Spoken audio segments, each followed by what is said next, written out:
షేక్ అన్వర్ గారి millionaires wealth creation workshop November 20న నిర్వహిస్తున్న ప్రోగ్రాంలో జాయిన్ అవ్వాలనుకుంటే వెంటనే సంప్రదించండి. నమస్కారం సార్. నమస్తే శ్రీ. ఈరోజు ఎక్కడ చూసినా కూడా సోషల్ మీడియా ప్లాట్ఫామ్ మొత్తం ఐబొమ్మ గురించి మాట్లాడుకోవడం జరుగుతూ ఉంది. కొన్ని కోట్లు నష్టపోయాము అని ఒకవైపు ఫిలిం ఇండస్ట్రీ బాధపడుతూ ఉంటే, ఆ నష్టానికి కారణమైన వ్యక్తి ఇమ్మడి రవి గారిని అరెస్ట్ చేస్తూ ఉంటే సోషల్ మీడియా ప్లాట్ఫామ్ మొత్తం అతనికి సపోర్ట్ చేయడం జరుగుతూ ఉంది. అసలు ఏం జరిగింది? అసలు ఈ ఐబొమ్మ కథ ఏంటి సార్? శ్రీ, ఇదివాకటి చట్టాలలాగా ఇదివాకటి ఏదో న్యాయం చేస్తున్నాం, ధర్మం చేస్తున్నాం, మనం ఏదో ఒక అన్యాయాన్ని మనం ఎత్తి చూపిస్తున్నాం అని చెప్పేసేటువంటి వెళ్ళే సమాజం మారిపోయింది సిరి. ఇప్పుడు జెన్ జెడ్ కొత్త జనరేషన్, ఈ కొత్త జనరేషన్లో వాళ్ళు they are expecting some Robin Hood. వాళ్ళకి అనుకూలంగా ఉండే వ్యక్తులను చూసుకుంటున్నారు. మన నేపాల్లో ఒక రెవల్యూషన్ చూసాం, బంగ్లాదేశ్లో ఒక రెవల్యూషన్ చూసాం. పెద్ద పెద్ద కంట్రీస్లో రెవల్యూషన్ రావడానికి చట్టానికి అనుకూలంగా ఉన్నంత కాదు, చట్టానికి వ్యతిరేకంగా ఉన్నంత కాదు, వాళ్ళకు అనుకూలంగా లేనందుకు. ఈ ఐబొమ్మ రవి కూడా అటువంటి కోవకు చెందిన వ్యక్తే. అందుకే చట్టం అరెస్ట్ చేసిందంటే యువత ఎవరు సంతృప్తిగా లేరు. యువతే కాదు, కామన్ ఆడియన్ ఎవరు సంతృప్తిగా లేరు. దానికి అనేక కారణాలు ఉన్నాయి. ఈ రవి అనే వ్యక్తి ఒక వైజాగ్లో సాఫ్ట్వేర్ ఇంజనీర్, వైజాగ్ నుంచి వచ్చిన వ్యక్తి అతను. అండ్ డిస్టర్బ్డ్ ఫ్యామిలీ లైఫ్ ఉంది అతనికి. ఆ డిస్టర్బ్డ్ ఫ్యామిలీ లైఫ్ వల్ల ఈ రోజున అరెస్ట్ అయ్యాడని చెప్పచ్చు. వాళ్ళ వైఫ్ తోటి ఉండేటువంటి స్ట్రెయిన్ రిలేషను, దాంతో ఆవిడ కేసులు పెట్టడం, దాంతో అతను ఎక్కడో ఇతర దేశాల్లో ఉన్నాడు కాబట్టి అతను అరెస్ట్ చేయట్లేదు అని చెప్పేసి ఆవిడ పోలీసులకి ఇన్ఫామ్ చేయటం, దానిని లీడ్ కింద తీసుకున్నారు. పోలీసులు అరెస్ట్ చేశారు. మామూలుగా అయితే ఆ పర్పస్ కింద రాకుండా ఉంటే అతన్ని ఇప్పటికీ అరెస్ట్ చేయలేరేమో పోలీసులు. ఎందుకంటే అతను ఓపెన్గా ఛాలెంజ్ చేశాడు, నన్ను ఏమైనా చేసుకోండి, నన్ను మాత్రం మీరు ఏం చేయలేరు అని చెప్పేసి. అదొక్కటి తప్పు చేశాడు అక్కడ. కొంచెం ఓపెన్గా ఛాలెంజ్ చేయటం అనేది సినీ ఫకీల్లో చేశాడు. దానివల్ల అతను ఈ రోజున అరెస్ట్ అయ్యాడు. కానీ లేకపోతే అతను అరెస్ట్ చేయటం అనేది నిజంగా సాధ్యం కాదేమో. అతనికి లుకౌట్ నోటీస్ ఉంది. అతనికి ఉన్న ఇన్ఫర్మేషన్ ఏమనుకున్నాడంటే, నేను పాస్పోర్టే మార్చేసుకున్నాను, నేను కరేబియన్ పాస్పోర్ట్ తీసుకున్నాను. కరేబియన్ పాస్పోర్ట్ ఉన్నవాళ్ళు దగ్గర 150 కంట్రీస్కి వీసాలు లేకుండా వెళ్ళిపోవచ్చు, ఇంక్లూడింగ్ ఇండియా. అంటే ఇండియన్ పాస్పోర్ట్ అయితే కదా నన్ను అరెస్ట్ చేస్తారు అనుకున్న ఒక చిన్న తప్పుని తన ఎదుర్కోలేకపోయాడు. ఇన్ఫర్మేషన్ అన్నది అతనికి సంబంధించినటువంటి పాస్పోర్ట్ డీటెయిల్స్ వచ్చేసరికి ఈ పాస్పోర్ట్లో ఉన్న అతను కూడా అరెస్ట్ చేయండి, ఎక్కడికైనా ఎయిర్పోర్ట్లోకి వస్తే అని చెప్పేసి ఒక లీడ్ ఇవ్వటం, అతనికి లుకౌట్ నోటీస్ ఇవ్వటం, ఆ లుకౌట్ నోటీస్లో అతను అరెస్ట్ చేయటం, అతను దిగిన వెంటనే అతను అరెస్ట్ చేయటం అనేది జరిగింది. అతను ఒక కేసు అటెండ్ కోసం వచ్చాడు ఇక్కడికి. అది అతను ప్రైవేట్ కేసు, అట్స్ పర్సనల్ కేసు అతనికి సంబంధించి. ఈ రకంగా చూసుకుంటే అతను అరెస్ట్ అవ్వటం అన్నది ఇట్స్ నాట్, ఒక రకంగా చెప్పాలంటే పోలీసులు వాళ్ళ తెలివితేటలతో అరెస్ట్ చేశారు తప్ప కేసుకు సంబంధించి అరెస్ట్ అయితే కాదు. తర్వాత కేసు అన్నది అతని మీద ఉంది, అతను అరెస్ట్ చేసాము, దానిలో పంపిస్తున్నాం అని చెప్పేసి చెప్పడం జరిగింది. ఈ Immadi Ravi is a definitely Robin Hood for number of audience.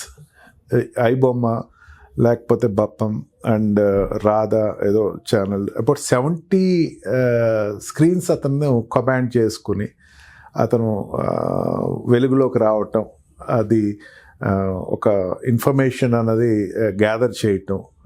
He's a techie and he's a piracy person.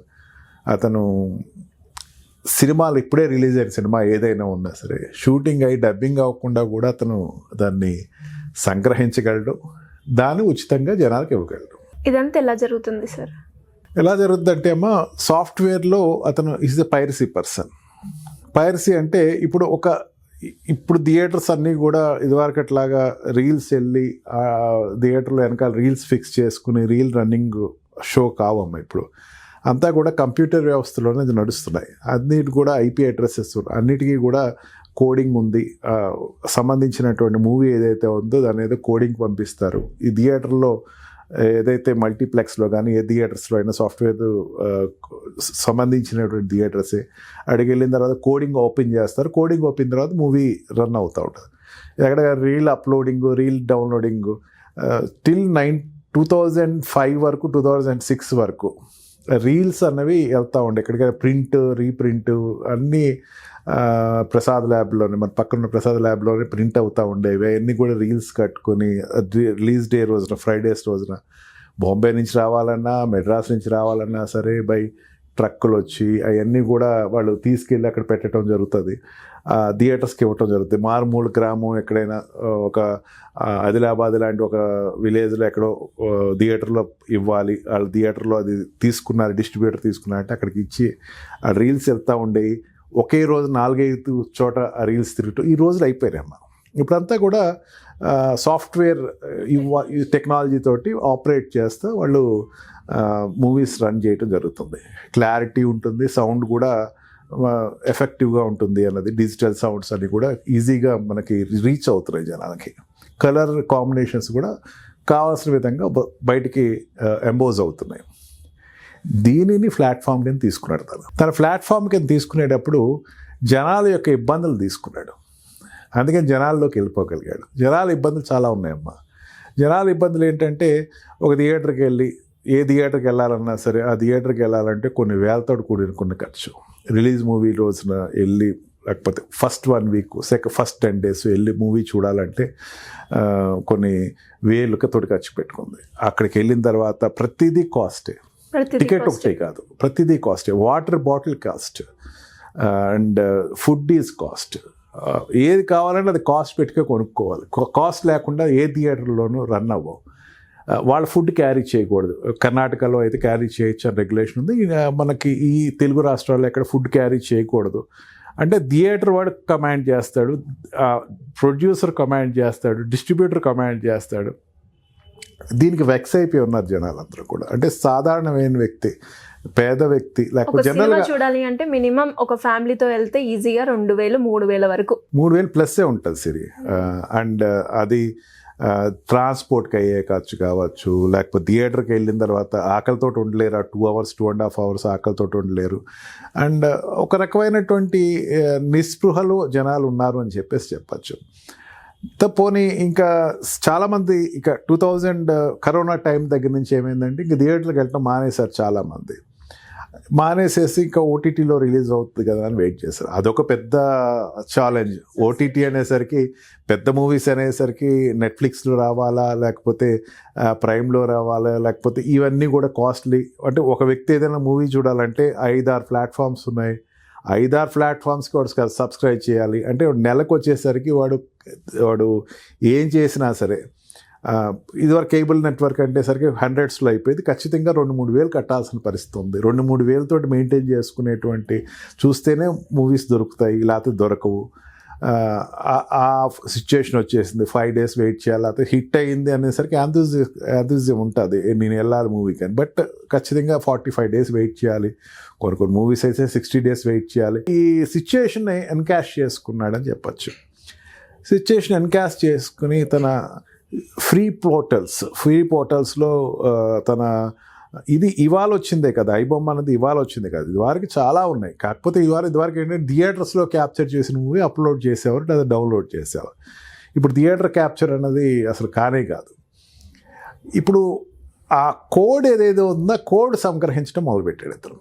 ఇప్పుడు ఇందాక చెప్పాను కదమ్మా మీకు, ఆ కోడ్ అన్నది వాళ్ళకి పంపిస్తారు. ఆ కోడ్ డీకోడ్ చేసుకుని లేకపోతే ఆ కోడ్ని ఓపెన్ చేసుకుంటే ఆటోమేటిక్ మూవీ రన్ అవుతుంది. ఆ కోడ్ పైరసీ ద్వారా సంగ్రహించడం మొదలుపెట్టాడు. సంగ్రహించి దానిని తనకు ఉండేటువంటి హార్డ్వేర్ డిస్క్లో అది రకరకాల ఐపీ అడ్రసెస్ తోటి దాన్ని స్టోర్ చేసి అక్కడి నుంచి ఐక్లౌడ్ ద్వారా ఒక 10 మందో 100 మంది వ్యక్తులకు దాన్ని డిస్ట్రిబ్యూట్ చేసి అక్కడి నుంచి ఐబొమ్మకి వెళ్ళటం జరుగుతుంది. ఈ కోడ్ సంగ్రహించినది ఏదైతే ఉందో అది గనక క్యాప్చర్ చేసుకుంటే క్రైమ్ కనపడుతుంది. అక్కడి నుంచి ఇతను ఐక్లౌడ్కి వెళ్తే సెకండరీ ఇన్ఫర్మేషన్ అనేది కోర్టు కూడా ఒప్పుకోదు. ప్రైమరీ ఇన్ఫర్మేషన్ అడుగుతుంది. ప్రైమరీ ఇన్ఫర్మేషన్ అనేది ఇంకా అక్కడే ఉంది, అది ఇంకా దొరకదు. హార్డ్ డిస్క్లు ఇంకా దొరికాయో తెలియదు కానీ బట్ దొరకదనే నా అభిప్రాయం. అవి పట్టుకోవాలా, అది పట్టుకున్న తర్వాత అక్కడి నుంచి ఇక్కడికి వస్తుంది, సమ్వేర్ ఆఫ్ ఐక్లౌడ్లోకి వస్తుంది, లేకపోతే ఇంకొక బ్యాంక్ ఆఫ్ కంప్యూటర్ స్టోర్లోకి వస్తుంది. అక్కడి నుంచి డిస్ట్రిబ్యూట్ అవుతూ ఉంటుంది. అక్కడి నుంచి నెట్వర్క్ అనేది చాలా పకడ్బందీ నెట్వర్క్ మెయింటైన్ చేసాడు. కరీబియన్ దీవుల్లో అట్లా అక్కడి నుంచి మొత్తం ప్రపంచాన్ని ఆపరేట్ చేస్తున్నాడు. ఎక్కడికెక్కడికి వెళ్తున్నా అంటే ఫ్రాన్స్లో ఉంది తనకి, అండ్ ఆల్సో నెదర్లాండ్లో ఉంది, అక్కడ అన్ని చోట్ల నుంచి ఆపరేట్ చేసుకుని తన is continuing the network. IBomma అనేది ఫ్రీ అమ్మ, దాంట్లో ఇక్కడ సబ్స్క్రైబ్ చేయక్కల, ఆప్షన్ ఆటోమేటిక్గా డౌన్లోడ్ చేసుకోవచ్చు. దాని నుంచి ఎన్కాష్ ఎట్లా చేస్తున్నాడు అని చూపించాలి. అది అంత ఈజీ అయితే కాదు, ఎవిడెన్స్ అంత ఈజీగా క్యాలిక్యులేట్ చేయలేదు కాదు. అతను వాళ్ళు ఏం చేశారంటే 471 అనే సెక్షన్ కట్టారు 338 ఆఫ్ బిఎన్ఎస్ యాక్ట్లో. అదొకటే అన్నిటికన్నా పెద్ద పనిష్మెంట్ అతని మీద కట్టింది. దానికి లైఫ్ ఇంప్రిజన్మెంట్ ఉంది. దానిలో తీసుకెళ్ళాలి అంటే అతను సంగ్రహించింది సెక్యూరిటీ ఏదో సంగ్రహించిన దాన్ని చూపించాలి. సో ఇప్పుడు అతన్ని ఎవిడెన్స్ ఉంటేనే అంతే కదమ్మా కేసు నడుస్తుంది. ఎవిడెన్స్ లేకపోతే కేసు నడవదు. As simple as such.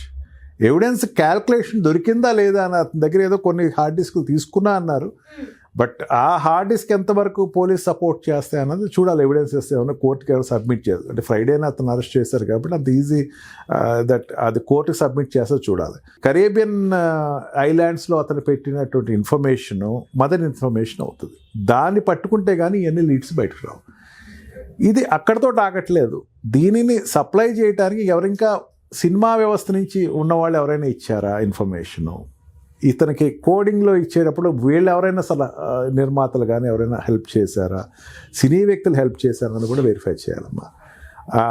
నిజంగా అది కనుక వస్తే కనుక it's a big blast which is going to happen. Cinema వ్యక్తులు కనుక ఎవరైనా హెల్ప్ చేశారు అతనికి ఇదంతా రావడానికి, డిప్రెసివ్గా ఉన్నవాళ్ళు వాళ్ళ మూవీస్ రావడం, అది దొరికితే కనుక అది ఇట్స్ బిగ్ బ్లాస్ట్. దాంట్లో వచ్చే యాడ్స్ అన్నీ కూడా అన్ఆథరైజ్డ్ వ్యవస్థలకు సంబంధించినటువంటి యాడ్స్ వస్తున్నాయి. దాంట్లో అన్నీ కూడా క్రికెట్ బెట్టింగ్ సంబంధించింది, లేకపోతే రబ్బీకి సంబంధించింది, ఆర్ట్కి సంబంధించిన యాడ్స్ వాళ్ళు ఇచ్చే క్యాష్ తోటి అతను మెయింటైన్ అవుతున్నాడు. But everything is free. He's not collecting. 20,000 crore rupees అతను దీని వల్ల లాస్ అయింది అన్నాడు. అంటే ఇండైరెక్ట్గా చెప్పాలంటే 20,000 rupees జనాల డబ్బులు ఎన్కాష్ అవ్వలేదు అని అర్థం. అంటే వాళ్ళు లెక్క ఎట్లా వేశారంటే 20,000 కోట్లు నష్టం చేకూర్చాడు. 20,000 కోట్లు నష్టం చేకూర్చాడు అంటే 20,000 కోట్లు నిర్మాతలకు నష్టం చేకూర్చాడు. నిర్మాతలు నష్టం చేకూర్చాడు అంటే క్యాల్కులేషన్ ఆఫ్ అమౌంట్ జనాల దగ్గర నుంచి వెళ్ళాల్సింది 20,000 కోట్లు నష్టం చేకూర్చాడు అంటే 20,000 కోట్లు వాళ్ళకి అందనివ్వకుండా చేశాడు. వాళ్ళకి నిజంగా రావాల్సిన లాభాల్లో రాదు. ఇదే ప్రజలకి సంబంధించిన ఇష్యూ ఏం కాదు. ప్రజలేమీ దాని మీద సాటిస్ఫై అయిపోయి ఆ 20,000 కోట్లు మాకు రావాలి, డబ్బులు మాకు రావాల్సిన కొట్టేస్తున్నట్టు చెప్పడానికి ఏం లేదు. లేకపోతే 20,000 కోట్లు ఒక బ్యాంకును లూటీ చేయలేదు, బ్యాంకుల్లో దివాలా తీసినాయి అని చెప్పడానికి.